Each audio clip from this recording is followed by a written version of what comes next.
Hello, friends. Welcome to this week's episode of How Horrible. You got your usual crew. You got Caddy here. You got Sha. What's up, Sha? What up? And, oh, Davey, we haven't forgotten you. How are you? Oh, I'm doing good. I'm feeling like a psycho today. Let's do this. A little bit. Davey, where were you born? America? New Zealand? How did you know I feel like an American psycho. Yeah, that's right. So this week we'll be talking about American Psycho. Lovely film. Dude. I know. So good to revisit. Yeah. I do wish that I do like in movies when they say the name of the movie. That I feel like that's like a take a drink moment. You know what I mean? It's breaking the third wall. Yeah. Like looking into it. I do love that. Yeah. Anyways. It makes me think of that, the meme of, what's his bucket, Leonardo DiCaprio from the Tarantino film where he's pointing at the screen. Oh, yeah. Like, they said it. Yeah. Every time Troy and I are watching a movie and they say the name, we have to, like, look at each other and be like, oh. Yeah. Like, oh, what a moment. That's what the title is. This makes sense now. Yeah. Fortunately, it doesn't say American Psycho in this. But I was wondering, I was like, shit, did I miss that? Which would have worked with how meta and satire heavy this was. But anyways. They Katie? should have had the detective say it. Oh, yeah. American Psycho. Boom. Yeah. Go ahead, Kat. Yeah, sure. All right, quick plot for you. If you haven't seen it, turn us off, come back, we'll be here, go watch it. Comedic thriller based on the Bret Easton Ellis novel of the same name. Film released in 2000, stars Patrick Bateman, played by Christian Bale, who's absolutely lighting up the screen. He's a Wall Street finance bro, a character I'm sure we're all too familiar with, unfortunately, whose deranged mind we live inside of during the film, during a serial killing episode. Let's put some air quotes around that. We'll get into that later. And we're in his journey for sure. He's kind of on a journey of self-discovery in a very vapid and materialistic Reaganomics New York City. So there's a lot to dive into in this film. You can go deep or you can keep it light. Either way, it's a great time. And such a great film. Initial impressions, everybody. Is this anyone's first time watching it? No, I've seen this. This is one of my wife Jessica's favorite movies, which is telling of what kind of shit she likes. No, but she loves the satire and the materialism of all of it. For sure. It's so good. Yeah. But blink twice if you need help. I need help. She has me caged most of the time. Help me. Thanks for letting him out. Is the box behind you? Yeah. I don't have my collar on right now, but usually I have to wear it. Yeah. I saw that. It sort of looked orphan-y to me. Yeah. A little bit. Throwback. Yeah. Do you remember the first time you saw it? No. I think it's one of those movies a lot of people saw young, probably. Because it's not too scary. Yeah. You can see it. I definitely watched it like a couple years ago, but I had forgotten a ton, so I'm glad I rewatched it. Yeah. It's dark. Yeah. And that was like, they pulled a lot back of the gory details and the blood and stuff. It is shocking. Yeah, definitely. I remember my first impression of this movie is, have you guys ever seen the movie Wall Street? Kind of? Oh, yeah. Okay. Yeah. So I'd seen that before with what's his name? Something Gecko, or he's such a smoozer. Gordon Gecko, I think. Okay. Yeah. That sounds right. And that's that movie without the satire. I thought it was like a direct satire of that movie. That was hilarious. So I and it's meant to be funny. It's definitely a funny like horror movie, to me at least. And like that was my main takeaway when I was I remember watching it the first time and being like, oh, this is like such a great take on all of these Wall Street guys from the 80s that were just fucking nuts. Yeah. It is really cool that we'll get into it a little bit, I'm sure, but the business card stuff was based off the Wall Street too. Oh, yeah. Because of how vain and everything they were and toxic, and what a good scene though. Even though all the cards look the exact fucking same. The exact same. One is eggshell, okay? It's so funny.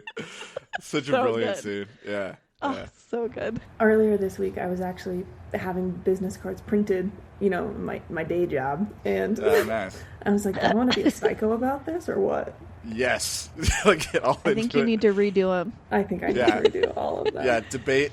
You have to have like 26 colors of cream that you like are debating between, and cream and white, of course, off-white. Yeah. Ivory, all of it. Yeah. Katie, so what was your first impression of this movie? Do you remember? Yeah, the first time I watched it, and I tried to keep it in mind watching it this time too, of how much of this is reality or not. Because the first time you watch it, it's a bit of a mind fuck. Because obviously, you've probably seen the film if you're watching.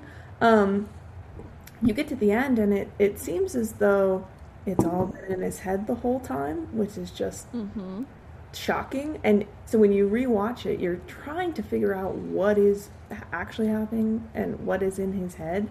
And it's hard to tell, even though I've probably seen it like 5 or 6 times, to draw the lines perfectly. Yeah. And it's intended to be that. Obviously it's pulling from the book. I'm pretty sure most of the dialogue is like line for line. But Davey, you've read the book, haven't you? Yeah. Do you remember any discrepancies, or is the ending pretty much the same in the book? Yeah. To full disclosure, it's been like a decade since I read the book. But what I do remember about the book is the lines between what's real and not real are even more blurred. Like, for example, it switches from like first person to third person, like all the time, gives different perspectives. It's really cool the way it's written. But the author himself was like, they asked this question, like, hey, what's real in this book and what's not? And he was like, I don't know that myself.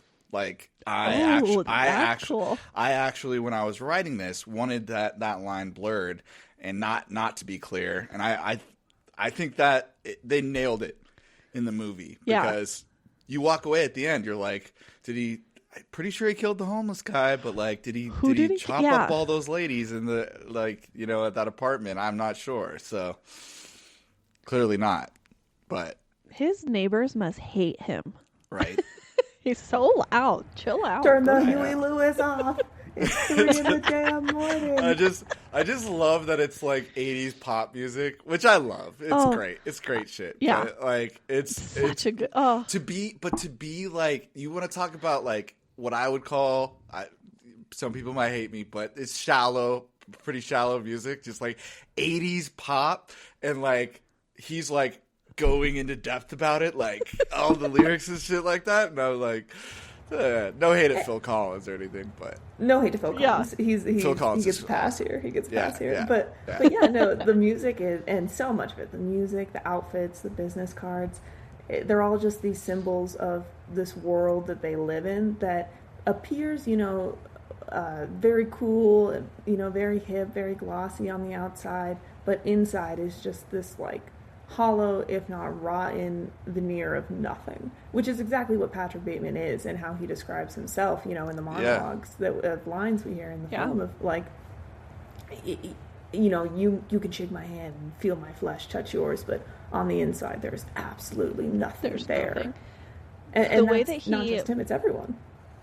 Yeah. The way that he was able to like literally make his eyes look dead, and the way he portrayed himself, like when he's getting the massage and his nails done and stuff, and he's just staring at the lady working on him, like, it is the creepiest look I've ever seen.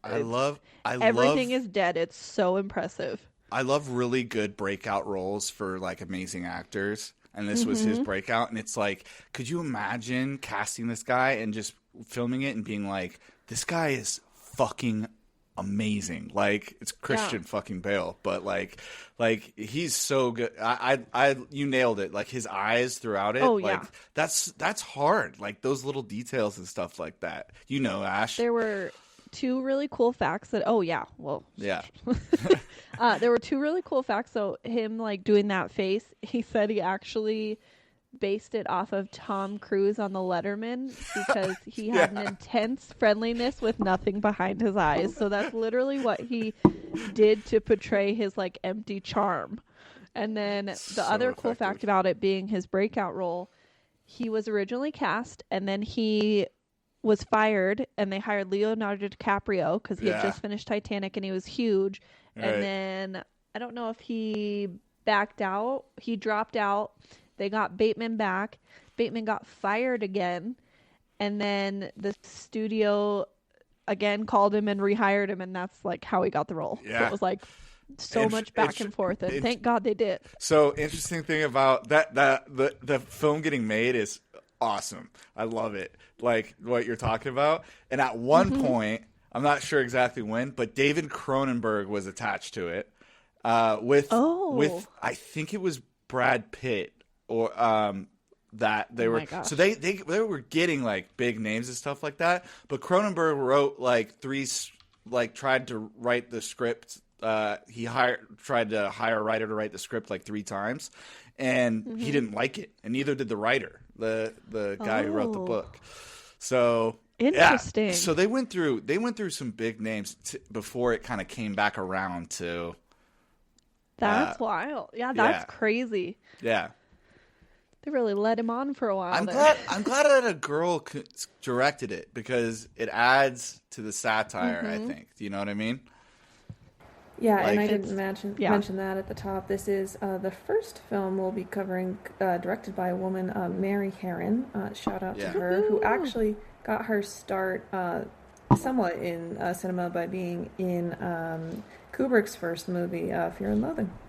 No way. That's cool. Really? Mm-hmm. That's super interesting. Yeah, love that. This cast, too, is... There's so many... oh my God, I forgot they were in there. You know, I always forget Reese Witherspoon's we just said that. This. I forgot she was in it.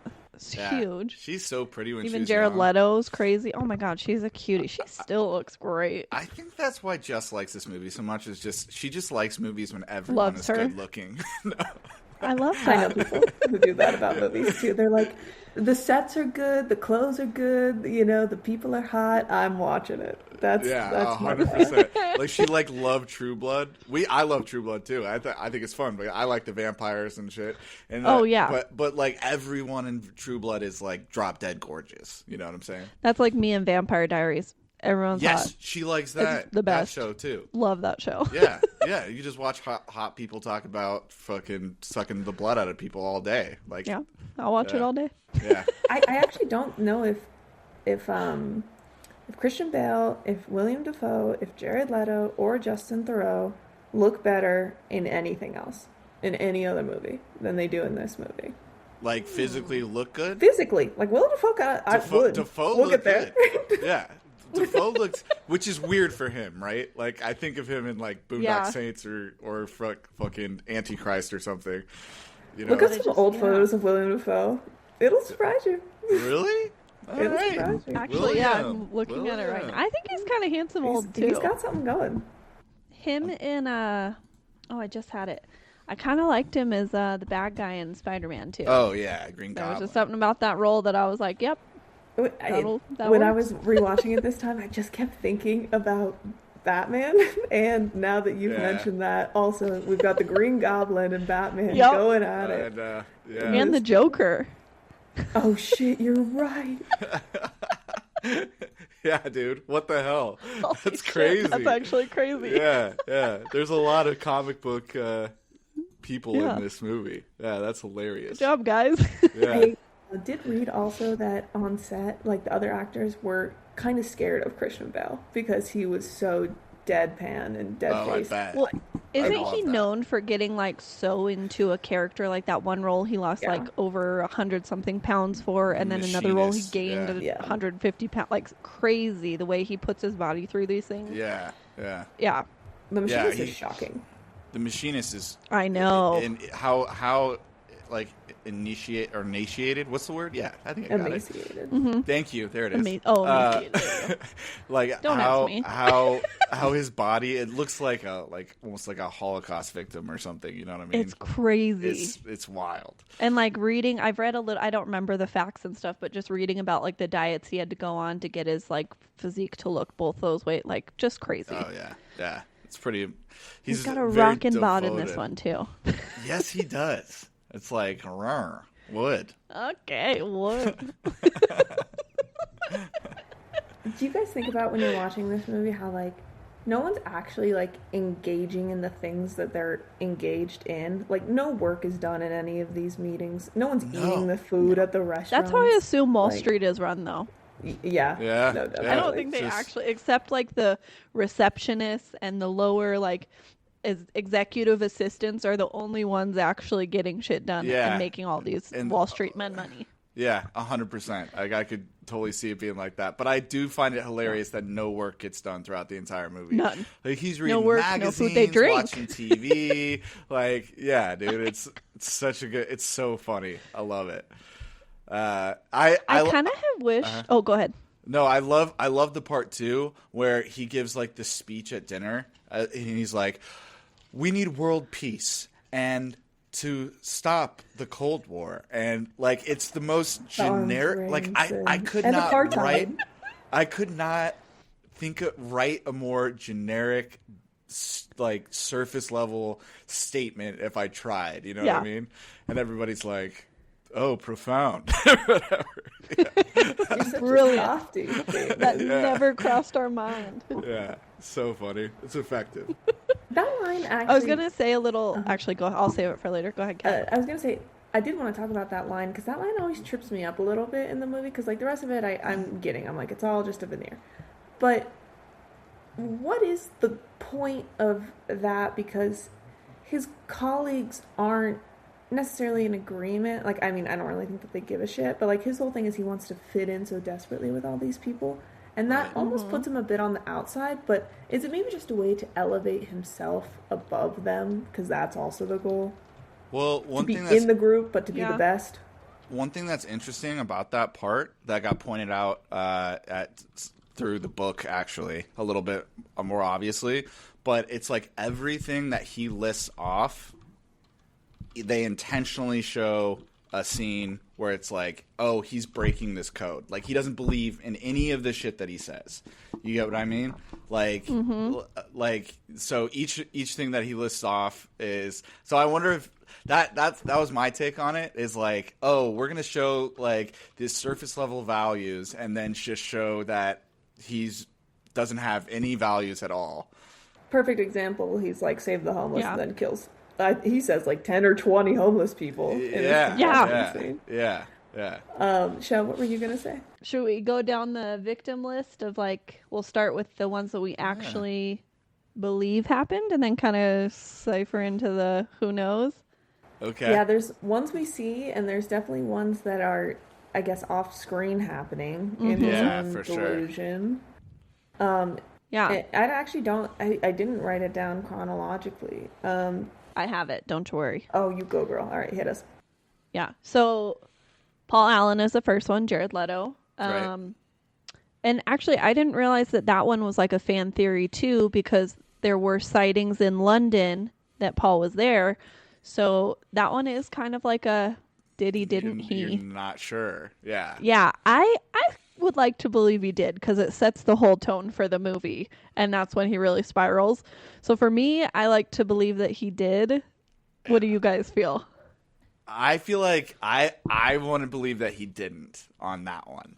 Okay. Yeah. So I'd like to think it's hard though to like draw, like I said, where reality's so blurred. Like he spent a lot of time in that guy's apartment. So like, how did he get a keys to the apartment if he didn't kill him? Or, you know what I mean? There's like questions to be asked and stuff like that. But overall, I think the only reason I think that is the lawyer at the end when he's like, I had dinner with him twice last week or whatever. Oh, I forgot about that. Interesting. Yeah. That would be the best argument for why he did kill him. But I'm wondering if his lawyer doesn't even know who Patrick is when he comes up and talks to him. Did he go to dinner with some other guy and just doesn't even realize it either? Was that Marcus guy his alter ego? Yeah. They make mistaken identity is a key facet in this entire crazy. Plot. Yeah, I love it. They just are like, I don't even know who I'm talking to. Like, They're just interchangeable copies of one another. Yeah. Same haircut, same suit, same, like, it's just, it's so funny. Patrick, when he's like, but my haircut's slightly better. Slightly better. That line was great. We go to this. We even go to the same barber. Like the guy that they picked for that did look exactly like Christian Bale. I was yeah. I could see it. Yeah, I do love that line. It is a comedy. Shit. I mean, I also just like the buildup of him listening to, is it Huey Lewis? Oh yeah. And he puts the raincoat on, and Paul Newman's like, are you wearing a raincoat inside? And he's like, yes, I am. And the fucking dance. I will never ever forget the. It's so funny. Just the way he's telling all his facts and doing things, and then the accent. His over-pronunciation and like the way he uses his voice, Christian Bale, specifically in that scene, is a great place where it's highlighted. It's so interesting. I mean, he's just such a fantastic actor, but the candor of his voice when he's giving those lines, it's so funny too. Yeah. And such a douche. Yeah, so such good. a douche. Oh my God, such a douche. I love the music that he picks to like dive into too. Like I already highlighted that, so we'll go too much into it. But I would his neighbors fucking hate him. I They're like, go to bed, bro. Yeah. And it's always like, it's the most, like the stuff that he likes is the most popular possible. Yeah. Like every, I also noticed that at restaurants, he always orders what he's heard has been good. Like everything that he does is like the popular thing that everybody else is doing. It's doesn't he say something to Reese Witherspoon where he's like, I just want to be liked, or I just want to fit in, popular or something. I just want to fit in. Yeah. Which when she's asking him to quit his job, and he's like, she's like, you hate that job, why do you have it? And he's like, I just want to fit in. Yeah. It's a very telling moment. I was like, oh, this is his motivation. Okay. Yeah. So the next one up is, we're going to roll into our number one commandment. He does kill the homeless man, the poor homeless man who he's talking to, and the homeless man has such hope in his eyes for like 12 seconds before he brutally stabs him. And then this motherfucker stomps the dog to death. And stomps him! Just leave him alone! Just walk away! Fucker. Made me so mad. Added the sound effect to it, like I know. Oh, I know. I can't do it exactly, but that little horrible. Yeah, that made you instantly, because like when he kills Paul Allen, you're like, he's not. Like that's not that big of a loss. This guy's such an asshole. Like I don't care that much. But when he stomps the dog. Well, and kills the homeless guy, obviously. But, like, it's horrible. That scene, I was like, oh, this guy has no soul. Like, stomping a dog? Fuck you. You are in a very evil mindset for that one. Yeah. And just to share, so we had previously stated this, but we have some commandments that we go to that are, like, the rules that we think all movies should follow. Shel, were you planning on going into a few? You don't have to go through the whole list. We can. Yeah. So we have 14. We might change them. They might, they're not signed, sealed, delivered. But the first one is obviously don't kill the pet. Just leave him alone. The second one we're taking from Scream is never say, I'll be right back. That's like rule number 1.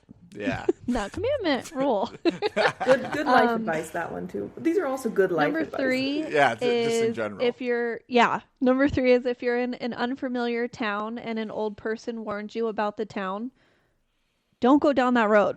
Yeah. Don't go down that road. Go. I've heard that there is a murder down that road. You don't want to go down that road. A little fun fact for the viewers too: we are actually South Park, Colorado kind of kids. Yeah, we are. Yeah. I grew up in a house off South Park, not the actual mountain town, but back in the day. Shout out the CO. Yeah. That's crazy. Yeah, I'm from Colorado, but I live in Washington State now, so I'm boo. It's lame. Sorry. You're gonna get doxxed. Be careful, dude. Yeah. I know. So the next one, number 4, double tap the killer. They're never dead the first time. Right. Number 5. Never trust the perfect spouse. They're up to no good. That one's tough for me because once again, applying that to real life, you're like, Jess cooked a bomb dinner tonight. She hasn't really been a good cook like up until this point. Don't hate me if you're listening to this, but now all of a sudden she's a good cook, and I'm like, what are the alternative motivations here? Suspicious. If I wake up decapitated. You guys, I know. We know. Jess, I'm coming for you. Suspect number one. It's always the spouse anyway. It's always the spouse. Oh, always. if I end up dead and it's not Jess, I'll be disappointed. You'll be looking down or up. Yeah. He's haunting you Probably for sure. Yeah, for sure. What the hell, man? Okay, I'll run through the rest really quick. So number 6 is don't read the Latin out loud. Number 7, if a child draws a creepy picture, abandon that child. Yes. Number 8, don't touch a Ouija board. Number 9, if someone says we're safe, you're not. You're not safe. Keep going. Keep running. If the lights flicker, go home. When running away, don't trip or hide. If a doll blinks, you burn the house down. That's good. That's it. That's my favorite. Don't have, I would. If I see a doll blink or turn its head, I'm lighting the whole place up. Dolls, clowns. I don't, action figures, like anything. Inanimate object. I'm like, dude, fuck lighten it up. Yeah. My friend was telling me the other day that Toy Story scares the shit out of her, and I'm like, I could actually see that. I could totally see that. 100%. Like your toys being animated, like when the bully Andy, Woody moves and wakes up on him. That would fuck you up. Actually, that kid Sid is fucking Columbine kid, like 100%. Like, you know what I'm saying? I get that vibe, like dissecting toys and putting his head on. 100%. It starts somewhere. If it's not animals, it's probably toys. The last 2 are don't have sex in a cabin in the woods, and number 14 is just mind your own business. You can apply that to real life. Just mind your own business. Yeah. So we'll try to filter those in as we go, and we might change them up. We'll let you know, but that's kind of our start to horror. The hardest part for me of those rules is I feel like there's like a general thing that you shouldn't make statements like, oh, we're all good, this is awesome, like we're all best friends, nothing's wrong here. Shit like that. And I love to say like I say we're all best friends constantly all the time. So, and I feel like I'm setting myself up to get murdered, but we'll find out. You never know. So, tune into the next episode. All right. So the dog. So we can get back to the murders. Yeah. Okay. Unfortunately, the dog. So then, poor Christy, man. I mean, but you did go back the second time. Not saying you deserved it. Yeah. But don't go back the second time after he beat the shit out of you. Yep. So sad, so horrible. So it says Christy, one of the escorts, brings her to his apartment, and strongly implied that he murdered her. That was the axe one, where he drops the axe. So actually, Elizabeth, the other escort, died first. No, she wasn't an escort. She was his friend. I'm sorry. Yeah, a friend. His business friend. Sure. So it is a chainsaw. What did I say? Axe. Oh, thank you. Okay. So the next one is Elizabeth, who is, I believe she's one of Christian Bale's friends. She's visiting town, so she's there. So they are having sex, and he eats her with his teeth. Yeah. I think is what's implied. He just ripped open her vagina. Yeah. That was horrible. And then the escort ran away. Her name was Christy, and she was the one who almost got away, man. She was so close.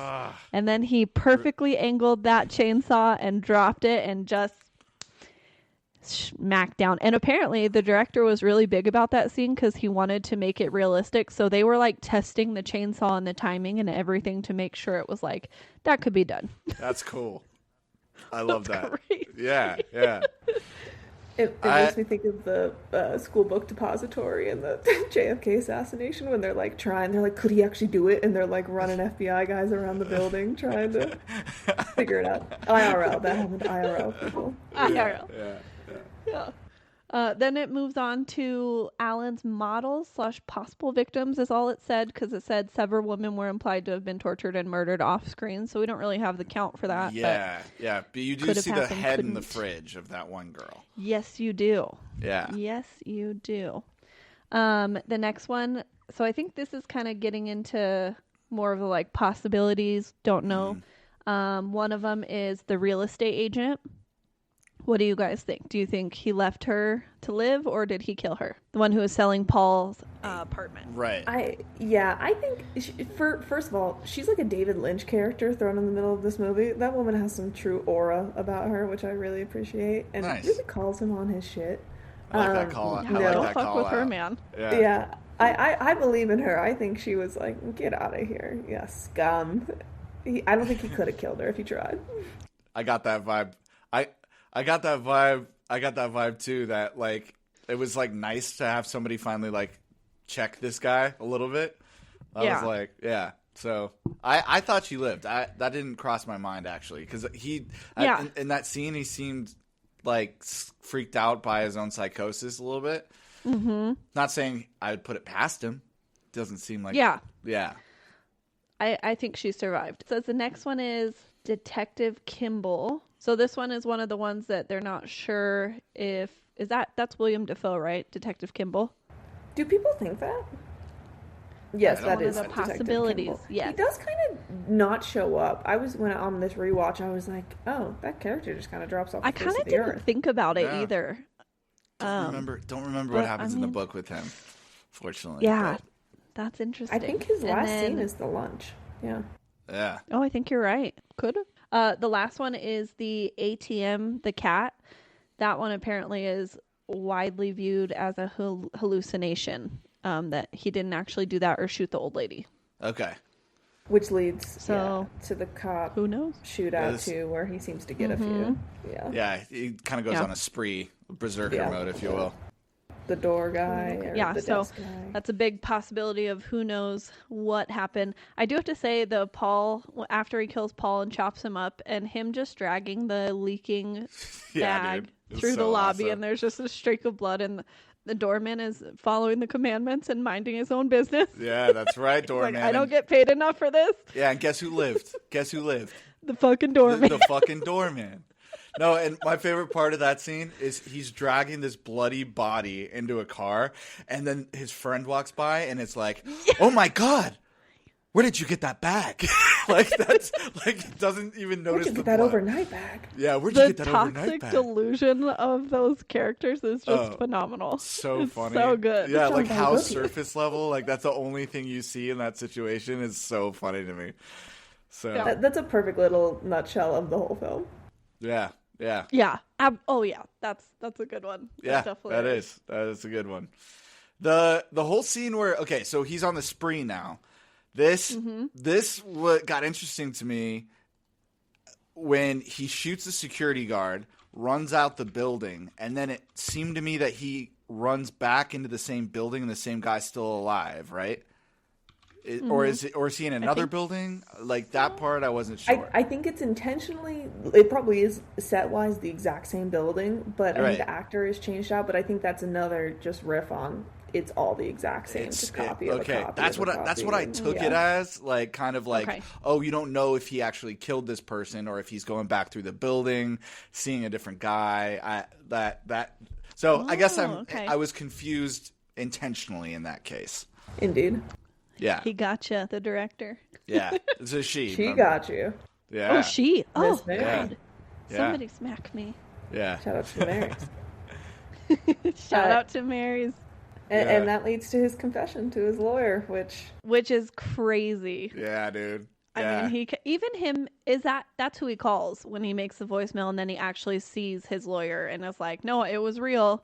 I think. Yeah, like he's like, that whole scene would like he's fully cracked and sees the lawyer and stuff like that. Mm-hmm. Oh, the acting in that scene is just so good by the lawyer as well. That guy did good. Oh yeah, yeah. I do love the breakdown when he's leaving the voicemail and he's like, "I ate some brain. I tried to fry it. I tried to eat it. It wasn't good." Like this guy's doing the whole thing, man. Lost his fucking mind. Yeah. Oh, in the last scene, Christian Bale's sweating a lot, and he's sweating in a couple of other scenes, like when he's sitting down with Willem Dafoe, the detective, at lunch. He's sweating so much. I read that he can sweat on command. Wow. How? Holy shit. That's insane. I didn't know that was a thing that people could do. That's crazy. I would love that. Can you turn it off too? That would be nice. I had this. So I was a theater minor in college, and I had this acting teacher that she was on Broadway. She was like old, so like after but she trained herself for this role that so well that when she heard a specific song, she couldn't help but just start crying. And she put on the song, and it just happened like immediately. And I was like, "Holy cow!" It's fucking cool, actually. Yeah. That's so wild. it's crazy what you can condition your own body to do. Now, sweating is like on demand is just like it's like people that can slow their heart rate like by breathing. I'm literally sitting here saying, "Don't sweat, don't sweat, don't sweat." I'm trying to sweat. I'm like, I feel like it'd be good for the podcast to be all sweaty and like nervous, you know, like while we talk about horror movies. Davey, what do you have to tell us? Sorry, I was just running. Stabbing, walking. What? A jogging. Don't worry about it. Yeah.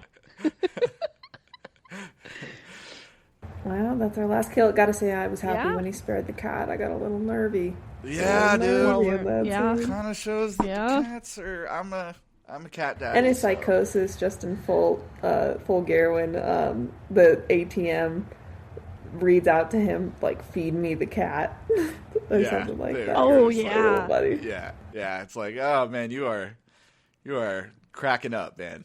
I wonder if a therapist could have saved him. No, he is so fucked. Like, I think he's so crazy. Which is funny because didn't we were just talking about like therapists in horror movies are like they don't have a good track record at all. You know what I'm saying? No. So I have don't trust your therapist. No, I'm just kidding. There are a lot of amazing therapists. Shout out to the therapist. Shout out to the good ones. What up? Thanks for keeping me in line. Okay. I'd like to ask you a question. Who do you think is the most superficial character in this movie? Reese Witherspoon. Do you think that's a good one? You think it's Reese Witherspoon? That's a good one. That's a really good one. Because their relationship is entirely like social. Like it's not real at all. Yeah, when he tries to break up with her, she's like, well, we have the same friends, and you know, it just wouldn't work, honey. No emotional concern whatsoever that her fiance is breaking up with her. No, not at all. Like, that's whatever. A really good. I don't know if you can beat that. It's a matter of optics. Yeah, that's a good one. Yeah, Paul Allen, I felt like was, but he's intentionally supposed to be like a spiked version of it. But I thought I was like that's part of the reason I wanted to ask the question is I was like, was anybody else like kind of? I brought it up earlier, but I was kind of rooting for him to die because I thought he was just such a piece of shit. I was like, if this guy gets axed, like I don't know. And I'm okay about it. And he did. And Reese Witherspoon was like still likable.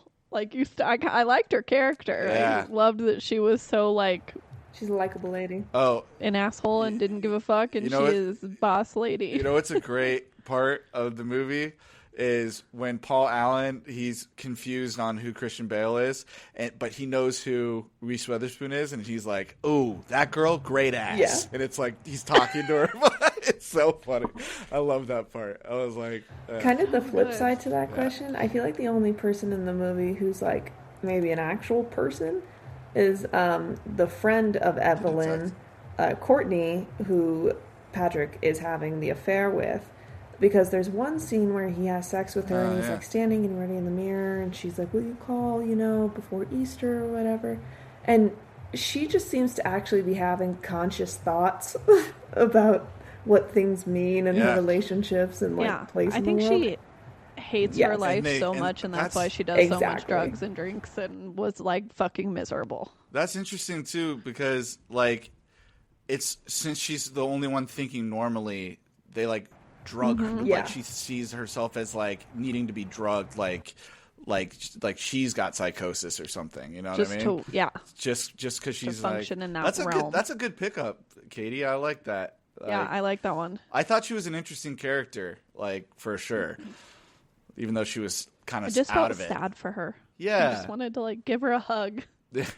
Funny, interesting thing. This tidbit, a little inside knowledge. No, it's not what you think. No, I'm diagnosed bipolar, right? And they give you lithium when you're diagnosed bipolar. And whoa. Yeah.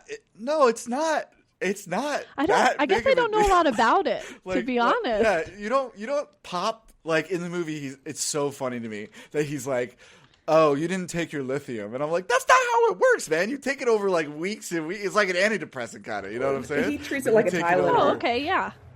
Yeah, he treated it. Yeah, I think that's why I was like, "Oh shit." Yeah, exactly. So I remember the use of lithium in this movie after I started taking it. It's still an intense drug. It gave me like made me shake a lot, like tremors and shit. Ooh. So I had to stop taking it. But what's kind of weird about the movie is that they're also obsessed with like their health and their fitness, yet they're like drinking every day and doing blow. Like, what's up with that? Yeah. You gotta have balance at some point. Yeah. I like how this might have been more in the book, but he's very very anti-drug, but then is doing cocaine regularly. Like he judges his brother because his brother is like a party addict in the book, and interesting. Yeah, but simultaneously he's just the most hypocritical character like ever. Like that's what he is, you know. Yeah. Even his smile in the film is so eerie. Yeah. I love the Tom Cruise. I love the Tom Cruise line. Like it's Isn't so that crazy? Tom Cruise. It's perfect. It's so Tom Cruise. So Tom. Yeah. Because everybody knows exactly what the fuck you're talking about with Tom Cruise when you say it. Like he's just missing right when something. I read it, I was like, "Oh, that makes sense." I think Tom Cruise is a phenomenal actor, but it's not all there, 100%. There's something Might missing. be a little odd to meet him, you know, a little creepy. You'd have that flesh touching flesh moment, and you'd feel nothing. Yeah, you're like, and he'd start talking about "We all Lord know." Xenu, and you'd be like, I don't know if I want to be a part of this conversation. You'd be like, "Thank you, that would have been crazy if they got Tom Cruise to play Raven. I've heard that he will like stop and help somebody that's cars broke down on the side of the road, Tom Cruise, but only as an opportunity to propagate Scientology. Like that's the only reason he does it. You know what I mean? Like, I helped you out. He's adding them in. Oh, yeah.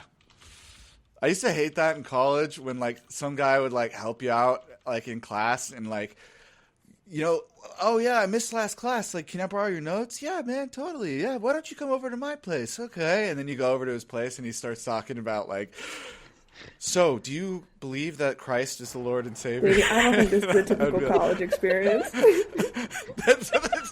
And then he drugs you and he starts putting a candle in your ass and lighting it. No, this didn't happen to you? Don't worry about it. I think we should call your therapist. Okay, we'll talk to her. I didn't go to college, so I just don't know. So you ask her if that's like a normal thing, and we'll go from college there. experience. Okay, cool. Yeah, you guys have never been drugged by a classmate? Oh, weird. All right. Well, I just showed up to hang out at colleges with you guys, so yeah, it was fun. I I almost was broke just there to almost chill. broke her nose, or did break your nose, or still one of my funniest stories I've ever tell. Yeah. No, you didn't. You didn't. Definitely bruised. Yeah, fucked you I up. might have been mixing some things, and it definitely fucked me up. For sure. Yeah, we were like, we got really drunk at a party, and did I duct tape you, or I like wrapped you up? That was a different party. Oh, I've also. I think that was you and one of the triplets. It was you and one of the triplets. Winston saved my life, who's our cousin. Thank you, Winston, once again for saving my life from my asshole cousin. Yeah, you're welcome. And then the other time was we were back at yours in Winston's apartment, and we were just super drunk, and I was like, I need to go to the bathroom, and my eyes probably were not open completely because we misbehaved. And then you were like slowly pushing me side to side in the hall. Oh, and you said you just like barely pushed me, and I like planked forward and just hit the wall. You guys were like, "Are you okay?" And I was like, "Yeah, I'm fine." I do remember College is quite the experience. Super fun. Super fun. Our frontal lobes were not developed. Yes. That's the excuse. We grew up. Oh, speaking of frontal lobe parents development, now. when Patrick in this movie says he's 27, I was like, oh my god. I'm older than Patrick Bateman. I feel like that's crazy. Yeah, could you imagine having that much money at 27? Gross. Well, I mean, he's like a Nepo I would baby. probably be a serial killer. He's a Nepo baby. Oh. But, yeah. Oh, that was one of my comments earlier. When Reese Witherspoon mentions that he's a Nepo baby, I kind of wish that we would have like met his dad. Like a quick little scene where we just see an interaction, and maybe his dad's like the complete opposite of him, or is just as fucking narcissistic and psychotic. Like, I would have loved a little 2-minute interaction of those two, like in the office. He's like walking by his dad's office or something. I thought that would have been a really cool addition to add. Yeah. Oh, there's that. That's my I wonder. Okay. Oh, yeah. Should we hit the category? I was trying to save it, but that's my I wonder. Oh, yeah. Should we just finish the I wonder category? Yeah, sure. Yeah, I think you've got that one on lock. Do you guys have any? I don't think I actually did have one of these. I mean, the big question is it all real or not? Which I guess I didn't answer earlier. I actually don't think he killed anybody. I don't think any of it actually happened. Oh. I think it's totally in his head. Because hot take. Yeah, I'm living in that lane. Yeah. Okay. I like that. I could totally see it. Okay.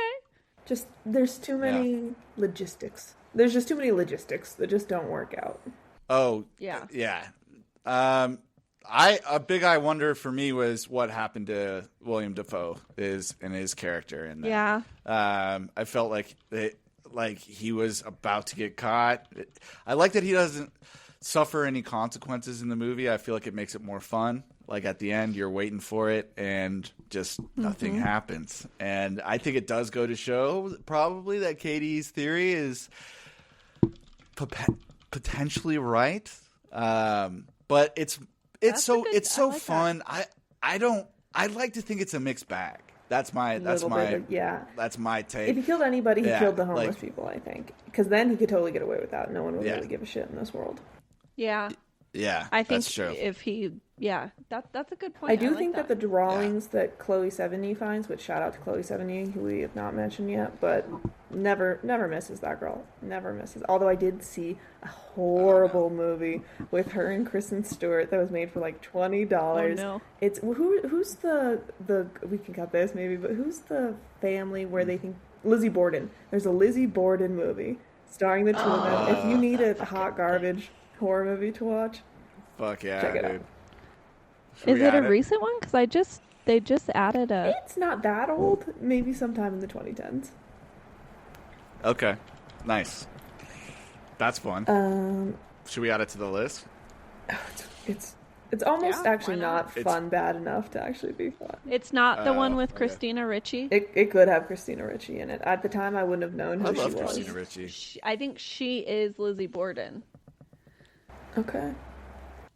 You said Kristen Belson? Stewart. Or nope. And Chloe Sevigny. Yeah. Unless I'm mixing it up. But funny movie.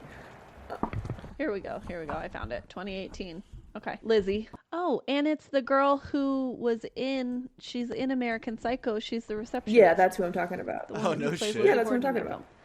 Oh, that's what I was saying. I do think that the drawings that the receptionist that the executive assistant finds in Patrick's desk at the end are real.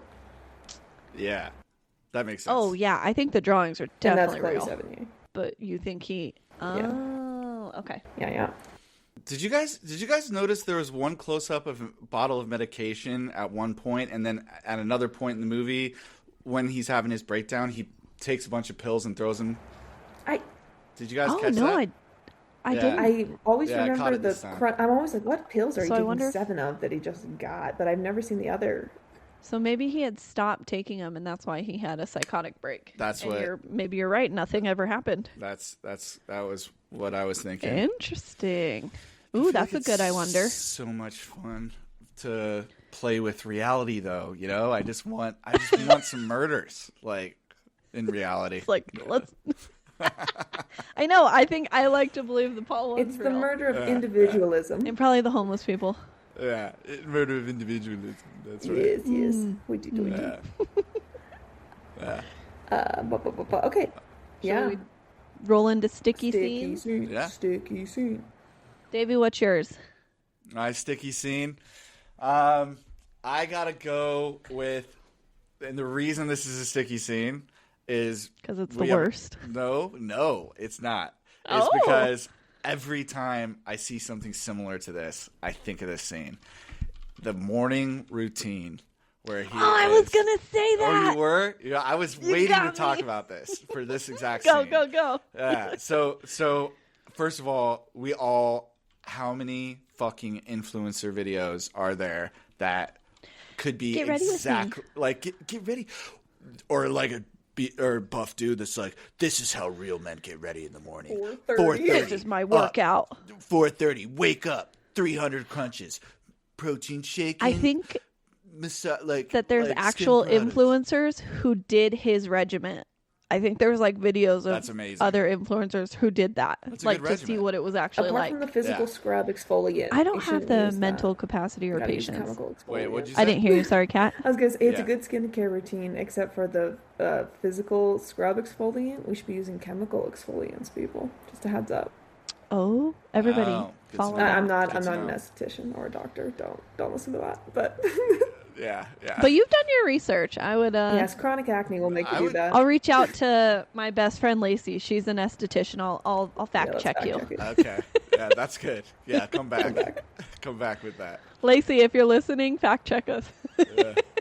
Yeah, Davey, that's great. Okay. Kat, what's your sticky scene? That's a great one. I mean, the whole routine is so precise. The detail that he goes through, and I just love the internal thoughts that he's having, and that it kind of is where everything starts, where he's like staring at the Les Mis poster and just saying like, there's nothing inside going on. Like, I look normal, I am normal. And the way it's this fucking stare that they make. Dude. So creepy. It's so good when he's peeling off his face.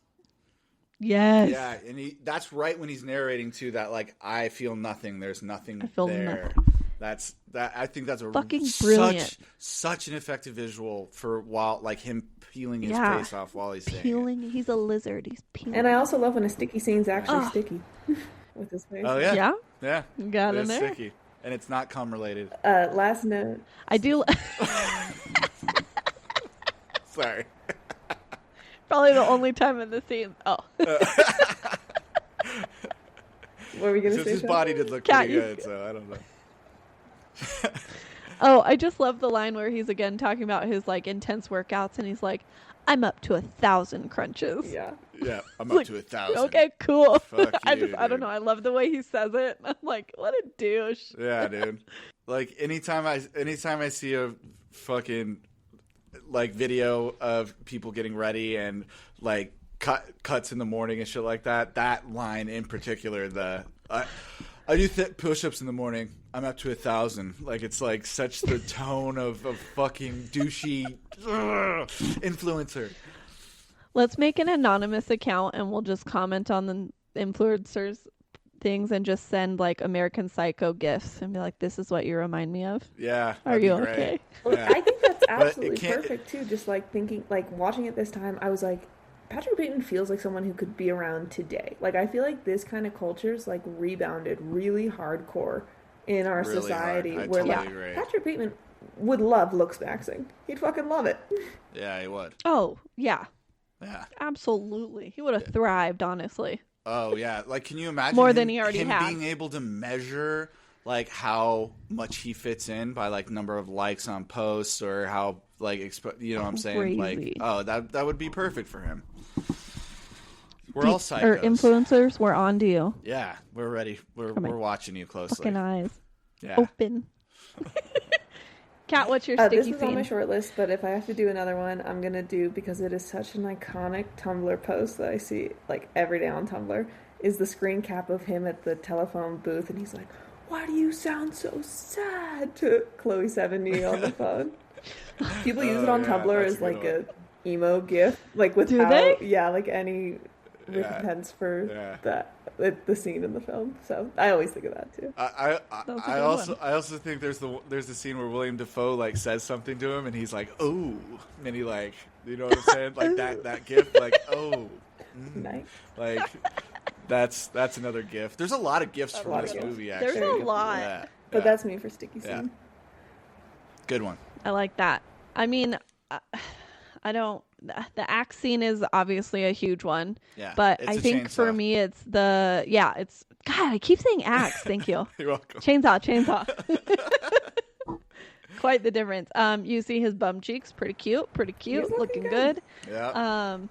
He's looking good. But I think the business card scene is such like, I guess it's not really a sticky scene, but it is one that I like always think about if I think about this movie, is just how intense that was, how mad he gets when everyone's are like a little bit better than his because he just got the new ones, and we kind of already talked about it, but that definitely is one for me that's like scene of the movie. You're not gonna forget that scene. Okay, interesting catch. He never like, he'll be brutally murdering people and doesn't have a change in like get nervous or expression, but anytime like the cards come out, he's like, Patrick, you're sweating. So it's like it's the superficial shit that gets him, which is hilarious. There's like two great instances of it in the movie. Great. Early when they go to dinner, I think he's with Reese Witherspoon, and he's like, and I'm on the verge of tears because I'm worried we won't have a good table, and then we do, and I'm fine. And I'm like, that's what you're on the verge of about, dog? Not having a good table, dude. I also love the other scene where he's breaking up with her, and he's literally drawing a woman being chainsawed and blood on the table, and not one person in the restaurant looks or notes it or acknowledges it. Oh, so great. Everyone's like in their own toxic, crazy shit, and it's just so crazy what he got away with that behavior. Yeah, reminds me of the scene in the club where she's like, "What do you do? Murders and executions mostly." Oh yeah, mergers and acquisitions. I totally. Cool. Yeah. I do love that too, when he like has those little moments where he like reveals what he does, and they're like, "What was that?" And he's like, "Oh, something else." Blah blah blah blah. Yeah. I can't remember. Sorry, specifics, but you know what I mean. Yeah. No. The first time that you were like, "Oh, he's a little bit of a psycho," is when he's like at that bar that the girl tells him, "Oh, we don't take those reward cards anymore. It's cash only." And she turns around and he's like, I want to murder you and play around with your blood. And you're like, oh yeah, that's not a normal Are you response. talking about the laundromat scene? Yeah. No, this is different, but he freaks out. Are you talking about the laundromat scene? That's a good sticky one. I mean, him yelling at the laundry lady, and clearly that's blood on the sheets, and it's such a good scene. So good. Yeah, it's crayon apple. Okay. It's not blood. Oh, sorry. Excuse me. Sorry. It's not blood. Not blood. Did you guys have any might as well pee scenes? I think I'm good. I think this is tight. Nice and tight. I know it makes sense in the movie, but I could have probably gone without the receptionist coming over. I know it was kind of the end of his psychosis spiral. It was just kind of meh. It was fine. If I were to have one, that would be it. I love that part because when he's like while he's talking to her and asking her, like, it seems like actually engaging questions, and he's like, has the nail gun to her head, and like, I guess that part, I think right before that part. Yeah. It's like that little in the living room. Yeah. The gun thing is, the nail gun is really cool. It's a really important scene. Sorry, but is that weird to say? No, not at all. It's a good scene, and it's like necessary, but it needs a little oomph. A little bit more oomph somewhere in there, I think. I think that's what it is. And I don't know. Just a weird feed. You could pee. Sorry, that just popped up. If I got if I had to pee in a scene, it would probably be the Christmas party, just because it's mostly just. Oh, that's a good one. It's just mostly content, like they're just. Yeah. It's to roll the plot. You could forward cut that. You could thing. cut that scene. Yeah, that's a good one. I like that one don't think you could, because it's when the Paul Allen the he Paul notices, Allen confusion gets mixed up. Mm-hmm. So, but yeah, it's necessary. But overall, it's a pretty tight movie. It's not very long, even. Oh yeah, it's great. No, it is tight. I agree. Should we roll into She Had It Coming? Did you guys I think you mentioned it earlier, Sha. My girl, do not go back to that man's apartment. 100%. When interesting thing she said it like an English person. She says, I had to go to hospital. and that's how English people say it. Oh, If interesting. you noticed that, I don't think it was like intentional. I don't know if that girl's. I don't know if that girl's English or whatever. But when she said that, I was like, that sounds like my show Sherlock that I'm obsessed with or whatever. You know what I mean? Like, yeah, fuck yeah, BBC, let's go. That's a good. Mine was like he didn't die, but I would have not been mad. Was the Lewis Carthurst, the redhead, who he was sleeping with his fiance. Yeah. I just thought he was a jackass. I was like, I mean, they all are, but there was just something about him, and I think maybe the way he treated his fiance and just in general snobbiness, he just kind of had a punchable face. Oh, I agree. Yeah. I don't know. Yeah. That was mine. He didn't die, but I kind of would be like, okay, you had it coming. Davey, you had a great catch there. Miss Cara Seymour was born in Essex, England. Hey! What's up? Yeah. There's that minor in theater, baby. What's up? Let's go. Yeah. My run, bitch, run. I got. It's got to be with the escort. Like going back to the. Back. It was like, dude. She deserved better. Yeah, but she was so dumb Just to go back. Go home, babe. It's like it doesn't matter how much money, dude. You're gonna die.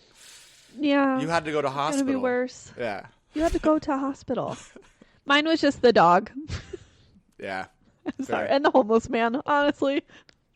Oh, I was gonna pick the dog for the funniest moment. Just kidding. We're gonna cut that. Don't hurt me. I will Samara through this camera right now. It is time. Yeah. I need a sound effect here for Samara. Which rolls us into that. Yeah. We do need a sound effect. Okay, I'm gonna. Mine is when he is in the office confessing on the voicemail. I think that would be a great time for her to come through when he's having a full mental breakdown. Like, what the fuck? Yeah. Dude. Who would win? No. That's a good one. Smart. Davey, did you get one? Yeah, dude. Without a doubt, the 3-girl orgy scene. Like while they're like listening to that loud music. Like because I love. This is my favorite. This is my favorite category, by the way. This is my favorite. It's so fun. It's so fun, and like especially like he had like one of those like cheesy video cameras, like or not cheesy, but at the time it was like very high tech video cameras. Yeah, and I could just see her like coming out of the little side screen or whatever. You know what I'm saying? Just while they're in the middle. There's like those mini TVs too. She's like trying to like go through a mini dog door. I like in that scene. I like in that scene when he's like, I wouldn't say, yeah. Actually, he's pretty like gentlemanly up to a certain point. Like you're like, I'm pretty sure they're gonna sleep together or whatever, and then all of a sudden he's like, now bend over and show her your asshole or whatever. Yes. I was like, we're jumping in. I need you to clean your vagina with this soap. Bend over while you do it. Oh wow. Okay. All right. Oh yeah, maybe gentlemanly is a bit far, but he wasn't like overtly. The attempt. Yeah, exactly. Was seen but not heard. Done. So that would be mine. I love it. That's a good one, this Kat. category. And if this is the first time you're listening, this is Samara from The Ring. Funniest moment for her to come through a screen during the film. I think it'd be very funny if in the last scene when Reagan's giving an address on TV, if my girl Samara popped through there and fucking crushed all those yuppies. Do you think they just ignore her? I love this category. That would be security. That'd be the most cathartic. Yeah. There's this wet girl in the lobby. Can we please have her escorted out? Thank you. Not that kind of wet. Like well wet. Like well wet. Yeah. Yeah. There might be some seaweed in her hair or something gross and moldy. She's got a poor portfolio. That one. She might be a child. Next. Yeah, that would be the most cathartic for sure. It would feel good. Yeah. It would make me happy. Fucking yuppies. Fave fit. Hard to pick. Suit City. I love me some good suits. Yeah. Oh yeah. That 100%. Or Christian Bale's tidy whities. Oh God, he looks good. Oh, the tidy whities are good. That worked for me. Yeah. But the suits are on par. Actually, they're Katie, what shoulder are those pads? Called? They're trench coats? Yeah, like a trench coat. No, they're trench coats. Yeah. Oh, I love a trench coat, man. Those are awesome. There was such a vibe. That the clothing throughout this movie was pretty on point. Actually, it was made it pretty fun. I liked, ironically, Reese Witherspoon in the green dress at the Christmas party looked fucking great. So she looked good. so hot. Yeah. I was like, I kind of forget because she's evolved so much as an actress. I forget that she started kind of as a babe, like, because now she's not really. Yeah. She kind of broke the mold on that. You know what I mean? Yeah. But yeah, she was kind of typecast as that in this movie, and she's hot. So yeah, I'll give her that. Oh, Takes us love perfectly her. into our next category. Wood. Davey, you picking our girl? As in, would hit it. Yeah. I gotta go with her on this one. I'm sorry, but she's pretty fine on that one. So Yeah. Reese Witherspoon, I give her that. would. Sha, where are you hanging Would. here? Christian Bale, Josh Lucas, Justin Theroux, Reese Witherspoon, William Dafoe could clap. Dude, I did look up a young William Dafoe, and I'm not gonna lie, he slaps, dude. Yeah. He's got something 100%. going. Gotta work. Yeah. Yeah. I just, there's something about Jared Leto that he looked handsome in the movie. Don't get me wrong. He's beautiful, but it just wouldn't. He's another guy that I think is missing the thing behind the eyes as an Something. actor. Yeah. You know what I'm saying? And a little maybe bit. that's why That's I why just you're happy like, to see him get murked. Yeah, apparently. Maybe. That must be. maybe. I loved him in Katie, Requiem who are for a you? Dream, though. Loved him in Yeah. that movie. I don't think I've seen that. Oh, you want to ruin a Will you send Saturday? me that? Ruin the Yeah. week. Oh, it's amazing. Yeah, well, fuck, it's a fucking maybe the most brutal, Okay. maybe the most like brutal, like gut wrenching movie It's up there. made. Ooh. It's up there. Yes, please for ruin sure. my Saturday. Charlie takes like a 2-hour nap, Oh, so perfect. I got time. You'll love it. It's amazing. Darren Aronofsky's Yeah, fuck so, me up. Yeah, yeah, good. Cat who you would. I don't know why I'm struggling so much with this category. Usually it's just instinctual, you know. Yeah. But, Christian It Bale's is. never looked Yeah. better. I'm just going to give it to him. Never looked better. Yeah. Yeah, That Yeah. skincare routine's really working. I also think I just love.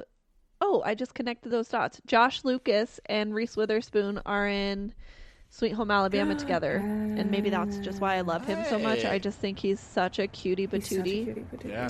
and I love Justin Thank Theroux. you. I was thinking the Yeah, whole he's great. time. I was like, where do I know this guy from? Justin Theroux rocking the unibrow in this got you. movie too. Love. A little bit. I didn't even notice it. Oh, yeah. funny. Yeah, is there anybody you wouldn't like? Yeah. The same guy I wanted to die. Wooden also feels kind of mean. He has like a weasel face. Oh, Jared Leto. Yeah. Yeah. And that's the thing too. Oh, Jared Leto's also the other guy, Lewis Carthus, the redheaded well, guy. he's canonically gay. Weasel too. face, man. Yeah, that's what it was. The sliminess of him. Yeah, we didn't talk. This movie is there's. Oh yeah. There's hints of homophobia like pretty hardcore in this. It's in the book too, Absolutely. isn't it? I mean, it's the time. It's Yeah, Wall yeah. Street. It's Yes, it's still in the the book. time people suck. It's way more prevalent in the book. Like way more prevalent. Interesting. Yeah. I remember that specifically. Doing some light research, I Guys, saw. just love everybody. Don't be an asshole. I saw a whole podcast or a whole episode about. I'm sorry, a YouTube video about someone talking about Patrick Bateman and is he gay and like trying to get to the bottom of it. Oh yeah, that's Oh. cool. I could see that. Yeah. Like in denial about it. Yeah. Live your fucking life. Yeah. You be you. Except maybe he's not the right person to say that to. Like Right. you be you. A different life. If Yeah, you wanted to be yeah. gay, then live that life. Support. Don't go on a killing spree. Yes. Don't support. Yes. Do not be There we gay and murder. But Right. yeah. Just cut out the murder. Yeah. Just one. Yeah. Just one murder. That's it. We'll give you a break. Wait, maybe no. Oh, did we finish? I'm sorry. Did we finish in the Oscar goes to? And now one of our favorite categories. And the Oscar goes to.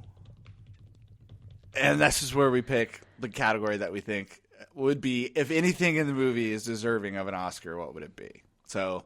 I would say the director. Oh, okay. She was brilliant. And the author, the writer's author. Like, It's a good screenplay. Yeah. it's kind of a full Yeah. circle. It's a good And screenplay, obviously screen Christian adaptation. Bale's like role, this is what it made him explode. Right. Yeah. 100%. I think Christian Bale is. So if I were to pick one, I would probably say this would be a great like ensemble, like the cast in general, Yeah. like as a whole. I'd probably pick that. This is a new Oscar, actually. That's a good one. That they're giving out. I can't remember if they did it this year or if it's starting. I think it is this year because I think Sinners might have gotten it. You give an Oscar to the casting director. Oh, such a good one. Yeah, that's awesome. Oh, that's cool. I might pick the casting director on that. I like that. Yeah, that's definitely deserved. So yeah, that's mine. And then Katie, you're the last one. Oh, I'll give it to our boy Christian. It's so iconic. This movie could have easily just not worked with even a okay performance. Like his performance makes. I don't think Leo could have done it. Tom Cruise could have done it. Yeah.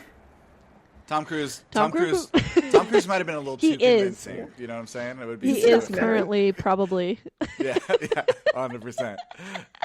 You sprinkle in a little Scientology and it's there. I mean, we already kind of did the I Wonder, so the next one is Katie's, which is the diners, drive-in, and dies. Anything food related. I mean, I would love to eat at Dorsia. First of all, I'm such an idiot. I'll eat anything. Like everybody wants to do I love it. Dorsia. You know what I'm saying? No. My favorite was the red snapper pizza. This is a good category for this movie because the dishes are ridiculous. If you listen closely, they're insane. It's like red snapper pizza. Red snapper pizza. Yeah, I was like, what? I might try it. Mud soup? I'd fuck with it. What is mud soup? What does that mean? No. Maybe I'm just not rich enough to know. We're not. It's like a ZJ. If you don't know what it is, then you can't afford it. You know what I mean? Yeah. It is a thick, dark-colored pureed dish, often used metaphorically for hearty vegetable soups or specifically for desserts like black sesame soup.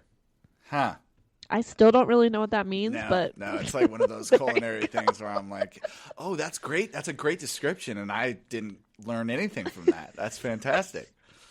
I like tomato soup. So you got the monkey with the cymbal clapping in your brain while someone's my Homer Simpson moment. I like my food to have one ingredient, like tomato soup. Yay, I understand that. Check. A little side of grilled cheese fucked me up. Fuck yeah, dude. So good. I'm hungry for that now. Yeah, get off the food. Cool. So the next one is great artists steal something that feels like it is from another movie. Do you have any, Kat? I didn't. Davey, you see anything here? I thought just a little call out here. I think it's cute that it's Patrick Bateman, which is close to Norman Bates, which there's a clear parallel between. There's a clear parallel. Even the author admitted that. But I just thought that was kind of a cool little play on words a little bit. You know what I mean? I also watched a really good YouTube video. I think I'll link it in the description of this video, comparing the book and the movie to some of Dostoevsky's, the Russian 18th century Russian writers' works like Notes from the Underground and Crimes and Punishment, which I have read, and this explanation was super, super cool. So not stealing from a movie, but from a book. I'll link that video. It was really cool. Cool. Yeah, that's awesome. That is really cool. Go ahead, Davey. Sorry. No, I love it. I love when you have takes like that, Katie. Like I do too. Yeah, it's. It wasn't mine. Sometimes... It was some other guy, so I'll credit him and link it. Yeah. But you still Katie stole it. Katie stole it. He's stealing. Yeah, you still pick up on that. I could listen to a lot of stuff, and I pick up different stuff than you. So we all do. Yeah. That, actually. We're a good group that blends and sees different things. So lucky. I don't know if mine is like picks up from another movie, but I am allotted like 45 seconds of true crime. I was waiting for this. Go ahead. And American Psycho, I really was holding it in the whole time because I didn't want to overboard it, but the character is like a mold of Ted Bundy, Edmund Kemper, and Dahmer because he ate some brains. But yeah, that's all I'll say. If you don't know who that is, look it up. Sorry for the trauma. Davey, any additions? Love that he quotes Ed Gein in that. My personal favorite. What's the quote? He's like, it's the most famous Ed Gein quote. Sometimes when I meet a beautiful lady, I like to imagine what she's. I got it. I remember Oh! it. Yeah. He's like, but, it might not be Gein, but I remember the quote where he's like, I see a beautiful girl, and I think my first thought is, oh, I'd love to take her on a nice date, hold her hand and all that. And then part of me thinks, I wonder what her head would look like on a spit. Yeah, exactly. See what those insides look like. Yeah. I won't overdo it with the true crime. I got my 45 seconds, but this one is a huge one, though. It's kind of hard you're on to the not clock. talk about. Yeah. David, we crushed it. Yeah. I was going to let you guys go for 10 minutes. You can keep... I was expecting this at the top. Yeah. Well, this is... the fact he references Ted Bundy in the movie too is like clear... Which is like... spitting image almost, like, not, you know what I mean though, like that. The look, the handsome man who can trick a woman to hang out with him, and then if I were to pick one person that would be similar to him, it would be Bundy for sure. I think mine would be Bundy. I don't know as much Edmund Kemper is what is said, but I guess I get because it was a lot of women. Yeah. And he did cut a head off, I guess, and put it in the fridge. Patrick Bateman really would love our modern world. I mean, yes, he's a self-care king with that skincare routine, and also he'd be on every single true crime pod. He'd be subbing to all of them. 100%. He would be doing it himself. Yeah. If you would the way that I would with him, then you're going to be popular in the podcast, in true crime world. I'm just saying, if you look that good. Good. Yeah. Good for you. You can't roll your tongue. I can't. I cannot roll my tongue or my R's. That's it. You're doing it. Kind of. It doesn't sound like. It doesn't sound sexy. Yeah. It kind of sounds like. It sounds like Predator. A cat gargling it sounds like salt Predator. Water, got a hairball. Yeah, trying to purr. If you could work on that in your accents, that would be great. I'll do my best. We might have to throw you in the fire once we have a movie with a good accent. We got to be like, Katie, let's hear Russian. You know what I mean? That's the line. Or whatever. we'll save it. We'll save it. But yeah. Well, I'll do it with you, but we are gonna make fun of you. Yeah. I love you guys. The last one, Katie, Davey. I'm not great at this, so up to you guys. But do re mi fa sol la ti die. Music moment. Throw it out. Hard to pick. Yo, a lot of music moments in here. I like the Phil Collins shout out because I am a little bit of a judgy douche with music. Like, you know what I'm saying? Like a hipster kind of about it, which is so lame. It's a terrible take. But I was judging his taste in music until he started going on Phil Collins, and I was like, actually, I kind of like what this guy's saying right now. Like, it's not kind of on respect. Like, yo, Phil, like Phil's my dog. So, yeah, you know the drums and the We Are the Edge of the Night.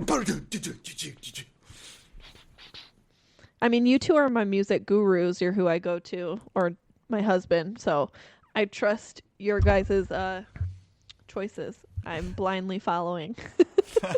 I think there's obviously all the great, and he's got just a crazy audio setup too. I'm very envious of that man's setup. So funny. Yeah. Brilliant. It's pretty also, cool. Shout out to CDs. Yeah. Imagine it today, though. Yeah. CDs. Yeah. Physical media. Big fans. Let's bring those back. And it really made me kind of chuckle watching it this time. In the beginning, there's a it's not a montage moment, but a little bit. But anyways, they're playing Walking on Sunshine. I'm walking on sunshine. Oh, yeah. No, it's while he's walking into he's got the headset on. Davey, what's the term for it? It goes from non-diegetic to diegetic in that, which is always fun when a movie does that too. Or maybe I reversed it, but so funny just because it's such an uplifting, fun beat song, and I'm really honored that you think I know what non-diegetic is, but Katie's term of the day is diegetic. Term of the day. What does that mean, Katie? Let me look it up just so I can be accurate. Okay. On a side note, while you look it up, one of my favorites was when he's in the car with Reese Witherspoon and they're going to the restroom and he has his headphones on and he's listening to Simply Irresistible. And he's like, I'm trying to listen. So great. It's so mad at her. Yeah, dude. So good. So funny. So diegetic Cool. sound is sound that is happening in the world of the film, like a character is listening to the radio. And then non-diegetic sound is like when music's just like playing in the background and like the characters aren't hearing it, but the audience is. Like how you hear in montages and sometimes in a movie. Like in this one, it starts out where you think it's just like playing in the background and like they can't hear it. And then they cut into a scene and like your character has headphones on and then they're listening to the music. So it becomes That's cool. diegetic to the film. Yeah. Yeah, that's cool. Little Katie's. We should have Katie's class or Katie's corner or something Yes. like that. Katie's corner. Yeah. Cat's corner. I took a few film classes. I could have graduated earlier, but said no. Like that. I will stay and take some film classes. Some film classes. That's awesome. Love it. And that is our last category, friends. Yeah. All right, cool. Well, So- should we move forward with rating on this one? Oh yeah, I got so excited for the let's do wheel. ratings and then we'll do the wheel. It's like wheel. I know, I did too. I was like, wheel. I know. I love the wheel. The wheel. Kat, what's your rating? Why don't you start us off? Thinking cap. Lots of pressure. You're setting the bar. Let's see. What I give Scream an 8.3. I'm gonna give this something in the 8s. I'm gonna go an 8.2, sitting just right behind it. Ooh. All right. Okay. That's good. Davey, you're up. My only doc with this one is I'm doing this rating from the perspective of a horror podcast, right? And I think there's a little bit of more of like a thriller element to it. That's not pure horror. So but it's so well done. I love the satire. Absolutely love the satire and the humor in it. So I'm gonna give it a 7.5. Okay. That's your second 7.5. Show what you got. I like that number.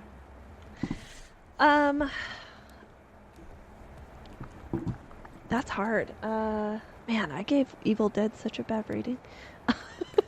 It's old. It's old. I would probably stick with. I'm probably right in between you two. I might just stick with a 7 for this one because I do agree with Davey. It's more thrillery, but it's an amazing film. The cast is incredible, but it is that more of that horror vibe instead of thriller vibe instead of actual horror. Sorry. Love. Yeah, and I've seen it a dozen times. It's so fun to watch every time. I think that's probably why I'm keeping it up there. Oh yeah. Yeah. Just works. Yep, for sure. It's like fun that you just there's so much more to notice every time. Yeah, it is. It's a good detail movie.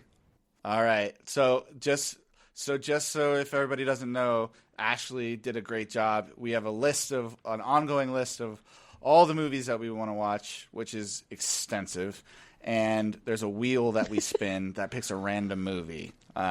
So, Sha, you want to give it a spin? Here we go. Let's go. Drum roll. And today... Go ahead, Davey. Oh, The Descent. The Descent. Fuck yeah, dog. I love this film. Oh, fuck. I'm so scared already. Yeah, dude. This movie's scary as shit. I'm going to be so claustrophobic all week. And like an all-female cast, too. Super fun. Oh, yeah. Yep. So good. All right. All right. Well, tune in next week. We're going to check out The Descent and talk about our trauma. Thanks for chiming in. Any last words? Yeah. Yeah, I got to go return some videotapes. Got to go return some tapes. Cool. Love you guys. Love you. Sayonara. Peace. Later, skaters.